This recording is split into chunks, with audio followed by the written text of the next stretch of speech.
There is a story that has never been fully explained, not by science, not by philosophy, not even by the people who witnessed it. It begins in July of 1759 in the Swedish city of Gothenburg, at a dinner party. 16 guests are gathered around a table. It is a warm summer evening, and then a man goes quiet. His name is Emanuel Swedenborg. He is 71 years old, and he is one of the most celebrated scientists in Europe. He has spent his life studying the natural world, mining, engineering, anatomy, mathematics. He has corresponded with kings and sat on the Swedish House of Lords. He is a man who deals only in facts. But something is happening to him tonight. He excuses himself from the table and steps outside. His face is pale, and when he returns, he tells the guests that a fire is burning. Right now, in Stockholm, 300 kilometers away. He describes it in precise detail. He names the streets, he names the houses. He says the fire is spreading toward his own home, and then stopped just short of his door. The guests look at one another. Stockholm is 300 kilometers away. There are no telephones, no telegraph, no radio. There is nothing that could possibly tell him this. 2 days later, a royal messenger arrived in Gothenburg from Stockholm, carrying the news. The fire had happened exactly as Swedenborg described, exactly as he described. The streets, the houses, the moment it stopped.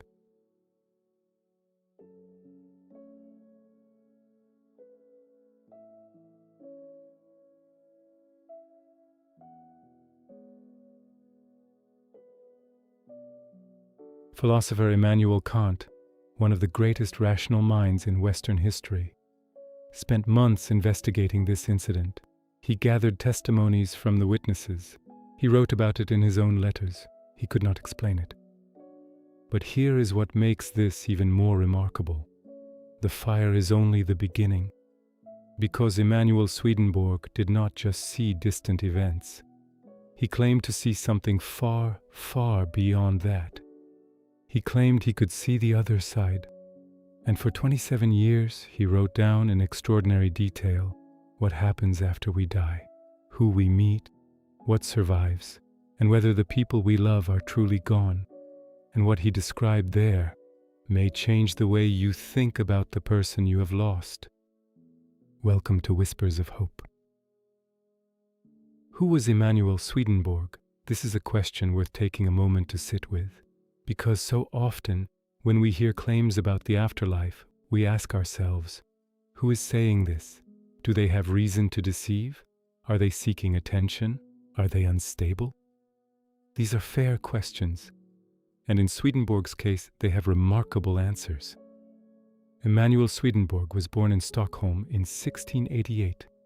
His father was a Lutheran bishop, a man of deep faith. Emanuel, however, chose a different path. He chose science. By his 30s, he was recognized across Europe. He had published groundbreaking work in metallurgy, crystallography, and mathematics. He designed early prototypes of submarines and aircraft. He proposed, almost 2 centuries before modern science confirmed it, that the brain's gray matter contained the seat of the soul. He described the cerebral cortex's function in ways that were not verified by neuroscience until the 20th century. This was not a man given to fantasy. And then, in the spring of 1744, when he was 56 years old, something began to change. He started experiencing vivid dreams, unusual states of consciousness during prayer and meditation. He described entering what he called a twilight state, not sleep, not waking, where a different kind of perception seemed to open. He wrote about it privately in his journal, not publicly, not performatively, just quietly recording what was happening to him. By 1745, he wrote that he had entered, fully consciously, into what he described as the spiritual world. He would go on to make this journey, by his own account, thousands of times over the next 27 years, and he recorded everything. The volumes he left behind are extraordinary, 30 years of detailed, systematic observation, not vague impressions, not poetic metaphors, specific descriptions of how consciousness works after death, what happens in the moments after a person passes, how the spirit separates from the physical body, what the newly passed soul experiences first. He wrote about it the way a scientist would write about an expedition, with precision, with structure, with the language of someone trying to understand something real. And unlike so many claims about the afterlife, some of what Swedenborg reported can be checked. The Gothenburg Fire was not an isolated incident. Sometime around 1761, the widow of the Dutch ambassador to Sweden, Madame Marteville, was presented with a bill by a silversmith. The bill was for a set of silver service her late husband had apparently ordered, but she could not find the receipt. She did not know whether the bill had already been paid. She went to Emanuel Swedenborg. She asked him gently, humbly, if there was any way he might ask her deceased husband. Several days later, Swedenborg returned to her. He told her the receipt was in a bureau upstairs, behind a certain drawer in a hidden compartment. He described where the compartment was. He described the drawer.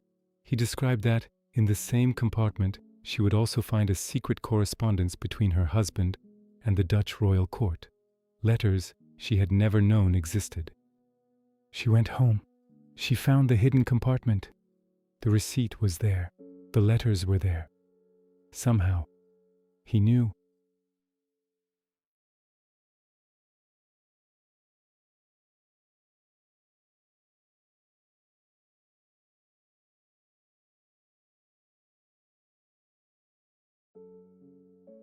This incident was recorded by the philosopher Immanuel Kant in a letter to Charlotte von Knobloch, dated 1763.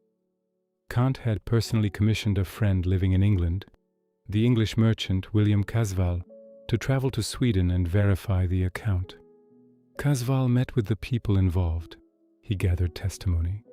Kant, who was not given to superstition, wrote that he was unable to find any rational explanation. Let's look at one more account, perhaps the most intimate of them all. Queen Louisa Ulrika of Sweden had lost her brother, Prince Augustus Wilhelm of Prussia, several years before.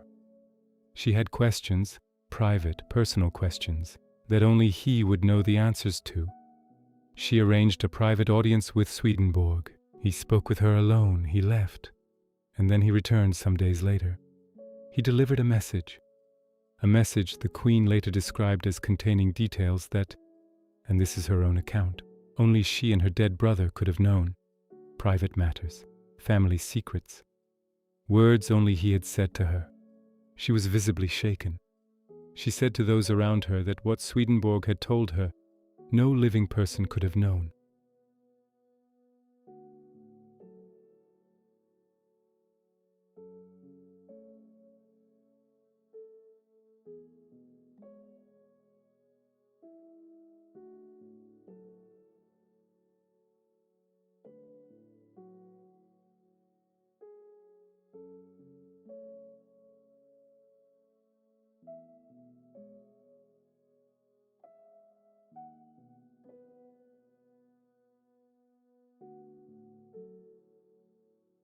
None of these cases have ever been satisfactorily explained, and they point towards something Swedenborg spent his life trying to articulate, that the person you love is not gone, that they are somewhere, and that somewhere can be reached.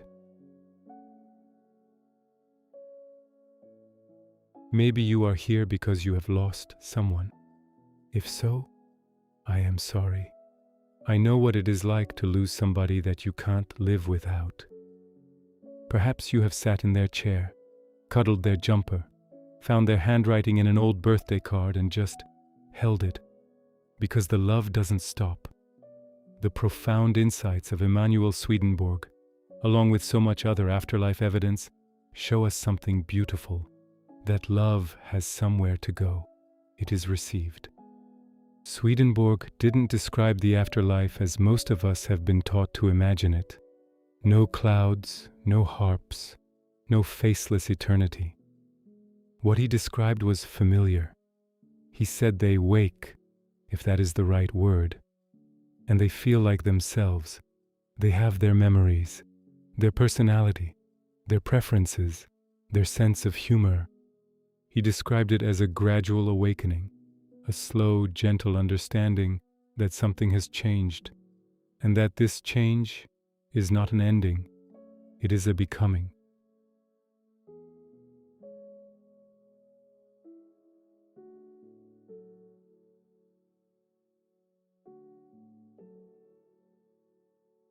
He described loved ones coming to meet the newly passed, familiar faces, people who had gone before them.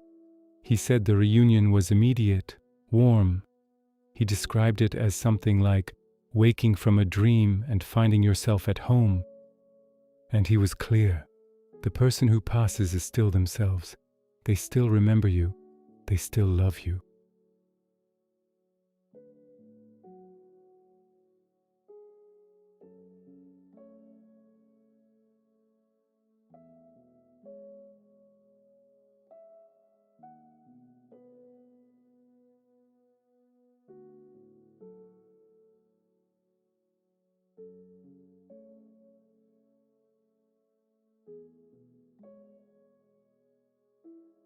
The same, not a soul stripped of memory, floating in abstract peace. The same person, with the same memories, the same voice, the same love.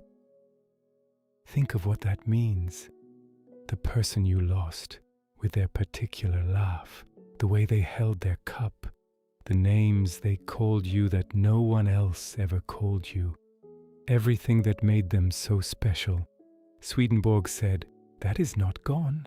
None of that is gone. He described something else too.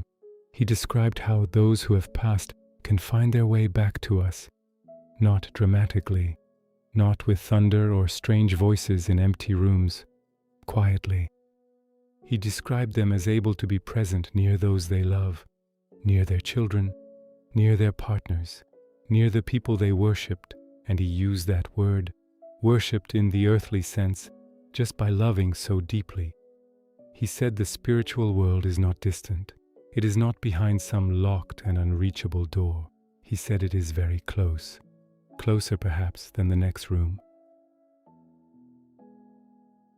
And here is what makes this meaningful, beyond the mystery, beyond the extraordinary verified incidents. Swedenborg did not come to this knowledge easily. He spent years resisting it. He was a scientist, a pragmatist, a man who had built his reputation on provable facts. He wrote in his journal that when these experiences first began, he was frightened, unsure, wrestling with what was happening to him. He did not choose to be extraordinary. It happened to him. And he recorded it honestly, including his doubts, including the things he couldn't understand, including the moments when he felt out of his depth. That honesty matters. It is the mark of a genuine witness. Carl Jung, the great Swiss psychologist who studied consciousness for decades, described Swedenborg's accounts as one of the most remarkable encounters with the unconscious in the history of Western thought. Jung took him seriously enough to spend years studying his work. And the theologian and scholar D.T. Suzuki, one of the world's foremost experts on mystical experience, compared Swedenborg's descriptions of the spiritual world to those in Zen Buddhist tradition, independently arrived at, cultures apart, centuries apart, and yet remarkably aligned. Something is there, something that has been glimpsed, described, and returned from by people across all of human history. And what they find there is love, always love.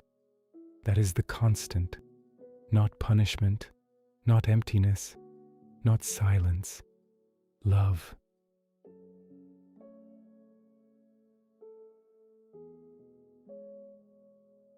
If you are grieving, please think about this.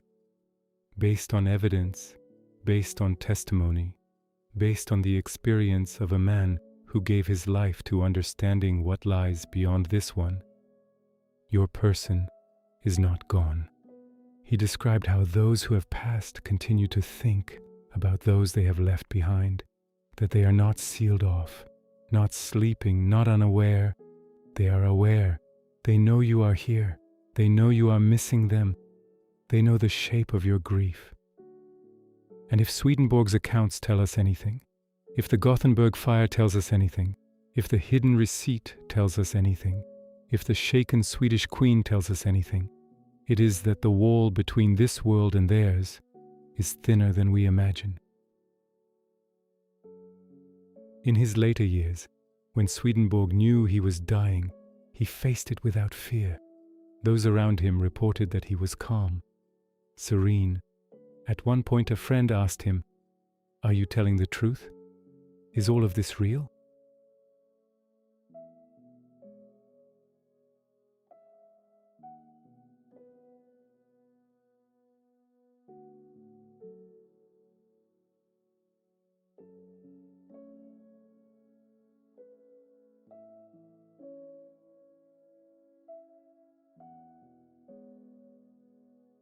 He had spent 27 years visiting what lay beyond this world. He had spoken with those who had passed.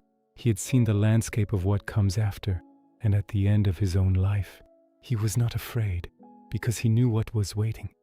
And what was waiting is what has always been waiting for all of us, the ones we love, still themselves, still ours.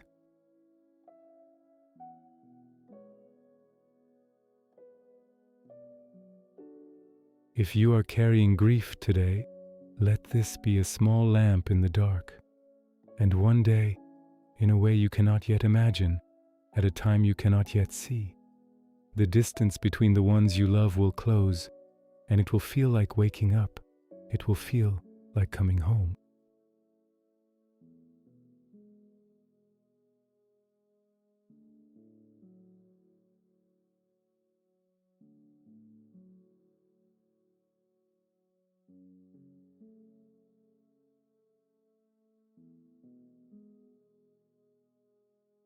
Thank you for being here, in grief, in hope, in the courage it takes to keep looking for the light.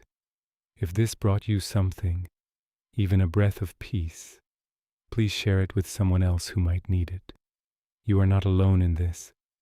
None of us are. See you in the next one.